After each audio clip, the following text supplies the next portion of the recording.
Hello guys, welcome back to this channel. Guys, अगर आप नए हैं इस चैनल पे तो सब्सक्राइब करके बेल आइकन को हिट कर लीजिए ताकि हर वीडियोस की नोटिफिकेशंस आपको मिलें और आप सबसे पहले उसे क्लिक करके देख पाएँ। DHFL, दीवान हाउसिंग फाइनेंस कंपनी लिमिटेड, इसके बारे में इस वीडियो में आपसे बात करने के लिए आया हूँ। यहाँ पे इस कंपनी से जुड़ी हुई एक अपडेट है जिसको आपको बताना ज़रूरी समझता हूँ। सबसे पहले अभी की क्या सिचुएशन है उसको हम लोग जल्दी से देखते हैं। आज यानी 27 जनवरी 2021 को DHFL की ओपनिंग होती है 24.2575 के ऊपर, जो कि इसके प्रीवियस क्लोजिंग प्राइस 26.05 से आप देख सकते हैं अच्छा खासा नीचे है। लगभग 4.99, लगभग 5% की गैप डाउन ओपनिंग होती है इसकी। लोअर सर्किट के ऊपर ही ओपन होता है और 24.75 से हाई नहीं बनाता है, जबकि इसका अपर प्राइस बैंड 27.35 का लगा था। 52 वीक लो है इस कंपनी का 8.35 का और 52 वीक हाई है इसका 42.85 का। अभी तक जो टोटल इसमें वॉल्यूम है यानी टोटल क्वांटिटीज़ जो बाई करी गई हैं 2,24,727। BSE के ऊपर अगर आप देखेंगे तो वहाँ पे भी लगभग 84,313 क्वांटिटीज़ को यहाँ पे बाई कर लिया गया है। मार्केट कैप अगर आप देखेंगे तो दीवान हाउसिंग फाइनेंस लिमिटेड की मार्केट कैप 776 यानी 776.71 करोड़ रुपए है आज की डेट में। बहुत ही इसकी बुरी सिचुएशन चल रही है। कंपनी के ऊपर कर्जा इतना ज़्यादा है कि कर्जे से डूबी हुई है, जिसको लेकर के बिडिंग चल रही थी और दीवान हाउसिंग फाइनेंस लिमिटेड को सक्सेसफुली पिरामिल ग्रुप ने बिडिंग कर लिया है। राइट, 16 जनवरी को कमेटी ऑफ क्रेडिटर की तरफ से अप्रूवल दे दिया गया था पिरामिल ग्रुप को कि वो DHFL के सारे बिजनेसेस को टेक ओवर कर सकता है।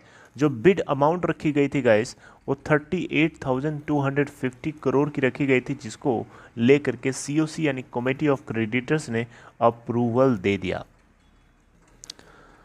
और ये 38,250 करोड़ रुपए जो है इसमें से मोस्टली जो है कैपिटल वो लेंडर्स को ही जाएगी, जो बैंक्स हैं बेसिकली, और जो नॉन बैंकिंग फाइनेंस कंपनीज हैं जिन्होंने इस कंपनी को लेंड कर रखा था DHFL को, और जो बॉन्ड होल्डर्स हैं उनके पास जाना है 38,250 करोड़ रुपए से।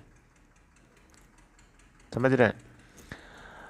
अप फ्रंट पेमेंट के रूप में यहाँ पे लेंडर्स ने ये पिरामिल ग्रुप से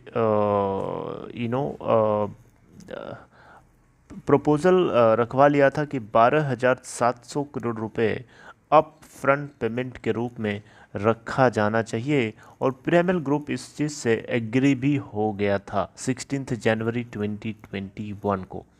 राइट, तो यहाँ पे एज पर द प्रपोजल जो नॉन कन्वर्टेबल डिबेंचर होल्डर्स हैं उनको लगभग 19,550 करोड़ रुपए जो है इशू किया जा सकता है। ठीक है, वो भी लेंडर्स के जरिए ही इशू किया जाएगा। ठीक है, ओके। इसके अलावा अगर आप देखें तो इस पीरियड में NCLT national company law tribunals के अप्रूवल और एक्चुअल इम्प्लीमेंटेशन के बीच का जो पीरियड है उसमें 1,000 करोड़ रुपए के इंटरेस्ट इनकम को क्रेडिटर्स को पे किया जाएगा एज पर the proposal by Piramal group. Piramal group ने जैसा प्रपोजल किया है उसके आधार पर NCLT के अप्रूवल और एक्चुअल इम्प्लीमेंटेशन के बीच की जो पीरियड है उस पीरियड में 1,000 करोड़ रुपए क्रेडिटर्स को पे किया जाएगा। ऑफर जो है पिरामिल ग्रुप ने अगर एक्सेप्ट कर लिया जाता है NCLT के अंदर, तो ये कंसोर्टियम ऑफ जो लेंडर्स हैं जिसमें SBI जो है state bank of India lead कर रहा है, ठीक है, इसको लगभग टोटल जो ड्यू अमाउंट है 41% उसका इसको मिल सकता है। राइट, 85,000 करोड़ से भी ज़्यादा DHFL के ऊपर कर्जे का बोझ है। राइट, तो इस बोझ को 41% के साथ ही लेंडर्स को सेटिस्फाई करना पड़ रहा है क्योंकि उनके पास कोई ऑप्शन नहीं है। राइट। और DHFL ही फाइनल ऐसी कंपनी है, सॉरी पिरामल ग्रुप, जो इस कंपनी को 38,250 करोड़ रुपए के बिडिंग में बनाया है, राइट। अब सबसे बड़ा क्वेश्चन उठता है कि DHFL के स्टेक होल्डर्स का क्या होगा, जो रिटेलर्स हैं उनका क्या होगा। तो देखिए, आप लोगों के लिए यहाँ पे अपडेट थोड़ा सा देना चाहूँगा, लेकिन ये थोड़ा सा आपको थोड़ी सी आपको डिसअपॉइंट कर सकती है, थोड़ा सा आपको दुखी कर सकती है, लेकिन जो सच्चाई है आपके सामने मैं प्रेजेंट करना चाहूँगा। और ये पूरी तरीके से 100% अभी मैं इसको सच नहीं मानता हूँ, क्योंकि अभी भी कुछ सिचुएशन अभी फाइनलाइज थोड़ी हुई है। अभी तो ऐसी बातें बोली जा रही हैं ना, ऐसी न्यूज़ बोली जा रही है, न्यूज़ 18 की इस आर्टिकल के अंदर ये बात बोली गई है, लेकिन अभी भी 100% ये चीज़ कहीं भी पिरामल ग्रुप ने लिख करके नहीं दिया है। लेकिन चांसेस इसके भी ज़्यादा हैं कि ऐसा ही हो, राइट, जैसा न्यूज़ 18 में लिखा गया है। अब आपको थोड़ा बहुत समझ में आ गया होगा कि मैं क्या बात कर रहा हूँ। कंपनी के जो स्टेक होल्डर्स हैं, जो रिटेल होल्डर्स हैं, रिटेल शेयर होल्डर्स हैं, उनको हो सकता है कुछ ना मिले। ऐसा मैं नहीं कह रहा हूँ, ऐसा इस आर्टिकल में बिल्कुल साफ साफ मेंशन किया गया है। पिरामल ग्रुप जो है इस कंपनी को, DHFL को डिलिस्ट करवा सकता है, लेकिन जो लोग इस मामले से जुड़े हैं उनके अकॉर्डिंग पिरामल जो है वो जो DHFL है, दीवान हाउसिंग फाइनेंस लिमिटेड, इसको अपने Piramal capital housing finance limited के साथ मर्ज कर सकता है, और मर्ज करेगा तो डेफिनेटली इसको यहाँ से DHFL को डिलिस्ट करवाएगा, ठीक है। Because of the plan thousands of share holders of DHFL are said to be wiped out, यानी 1,000 से भी ज़्यादा जो शेयर होल्डर्स हैं DHFL के, शायद वो वाइप आउट हो सकते हैं। क्योंकि एक्चुअली में ऐसा इसलिए बोल पा रहा है क्योंकि जो रेगुलर डिलिस्टिंग प्रोसेस होता है उसमें कोई भी प्रपोजल प्लान होती है, उसमें जो रिटेल होल्डर्स हैं उनको मेंशन किया जाता है, राइट, कि उनके शेयर्स को बाई बैक किया जाएगा। लेकिन यहाँ पे इस प्रपोज्ड प्लान में किसी भी तरीके का मेंशन नहीं है। इसी को लेकर के न्यूज़ 18 के अंदर ये बातें छापी गई हैं, बोली गई हैं, लेकिन अभी भी कहीं ये नहीं लिखा है साफ साफ कि रिटेल शेयर होल्डर्स को वाइप आउट कर दिया जाएगा। शायद ऐसा हो भी कि वो ये चीज़ को मेंशन ना करता, क्योंकि जो गलत करता है वो कभी बता के गलत नहीं करता कि हमें अब गलत करने जा रहा हूँ। गलत करता है तो चुपचाप गलत करता है। ये भी बात कहीं ना कहीं इनकी भी सही निकलती है, ठीक है। तो लास्ट के फ्यू मंथ्स में बहुत सारे थाउजेंड्स ऑफ या उससे ज़्यादा रिटेल शेयर होल्डर्स जो थे, इसके अंदर उम्मीद लगा के बैठे थे कि एक होप थी ये कि इसके अंदर जो डिलिस्टिंग ऑफर आएगा उनमें उसमें इन लोगों को कुछ गेन देखने को मिलेगा, हो सकता है इनके शेयर्स को बाई बैक कर लिया जाए, राइट। लेकिन ऐसा कुछ हुआ नहीं। लास्ट के 3 महीने में DHFL शेयर्स जो हैं डबल हो चुके हैं अपने स्टार्टिंग प्राइस से। और अगर आप देखें तो दिसंबर 31 2019 के क्वार्टर में टोटल जो रिटेल शेयर होल्डिंग थी 36.46% थी, और दिसंबर 31 2020 के क्वार्टर यानी क्वार्टर 3 में जो होल्डिंग है टोटल रिटेल इन्वेस्टर्स की, वो 39.12% बढ़ के हो जाती है, राइट। तो ये बहुत ही दुखी कर देने वाली बात है कि 39.12%, ऑलमोस्ट 40% शेयर होल्डर्स बिल्कुल वाइप आउट किए जा सकते हैं। ये बहुत ही अपने आप में दुखी कर देने वाली बात है। मैं इस चीज़ को जब बता रहा हूँ ना, मुझे अंदर से बहुत दुख हो रहा है, तकलीफ़ हो रहा है कि भारत के अंदर इस तरीके की कंपनीज जिसके ऊपर 85,000 करोड़ रुपए से भी ज़्यादा का कर्जा है, वो कंपनी इतना कर्जदार बनी क्यों?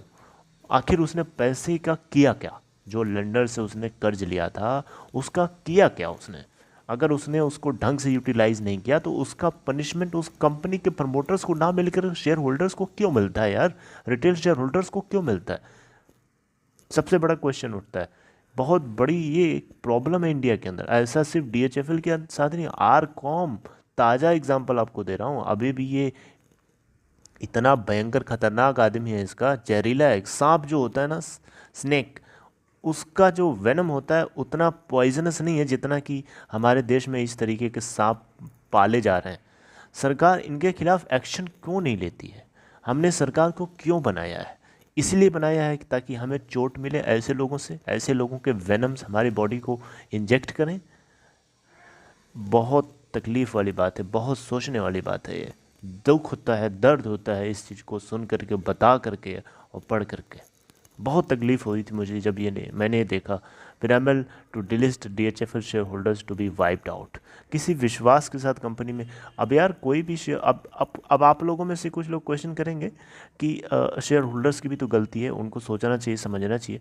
सोचना चाहिए, समझना चाहिए, आपकी बात सही है, मैं एक्सेप्ट करता हूँ उस चीज़ को, लेकिन आपकी अपनी रिस्पॉन्सिबिलिटी नहीं है। आप भी तो गलत हो कहीं ना कहीं। आपने गलती, आपने लोन लिया, लोन वो भी थोड़ा बहुत नहीं, 85,000 करोड़ से भी ज़्यादा का कर्जा।